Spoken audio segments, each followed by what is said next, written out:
Good afternoon সবাইকে। তোমরা সবাই কেমন আছো? আমি তো ভালোই আছি। আজকে হচ্ছে রবিবার, আজকে হচ্ছে প্রচুর কাপড় কাচা আছে। সব কাপড়গুলোকে গুছিয়ে রাখতে হবে। তো কাপড় গুছাতে আমার তো একদম ভালো লাগে না, এই জন্য কাপড় গুছানোর কাজটা আমার দেরি হয়। হ্যাঁ, কারণ মন থেকে ইচ্ছা হয় না, করতে হয় তাই করি। মানে এই কাজটা আমার সব থেকে ভারী কাজ। কাপড় কাচা আমার কাছে ভারী না, কিন্তু কাপড় গুছানো আমার কাছে খুব ভারী কাজ। তো এই জন্য এটা কাজ করার আমার মন থেকে আমি করতে পারি না। তো আজকে প্রচুর কাপড় কাচা হয়েছে, দেখো।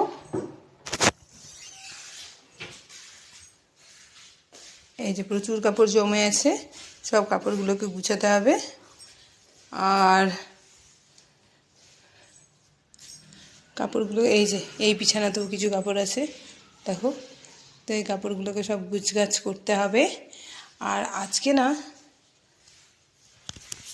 গরম তো প্রচণ্ডই, কিন্তু গরম প্রচণ্ডই, রোজই গরম থাকে, কিন্তু আজকেও গরম।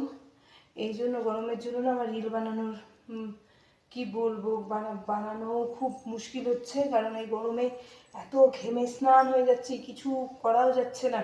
আর ইচ্ছে হচ্ছে না যে কাপড় চেঞ্জ করে করি, এই তো খুব মুশকিল হয়ে গেছে। তো আমি যে প্রবলেমের কথাটা বলেছিলাম যে আমার ভিউজ এক একটাতে এক এক রকম দেখায়,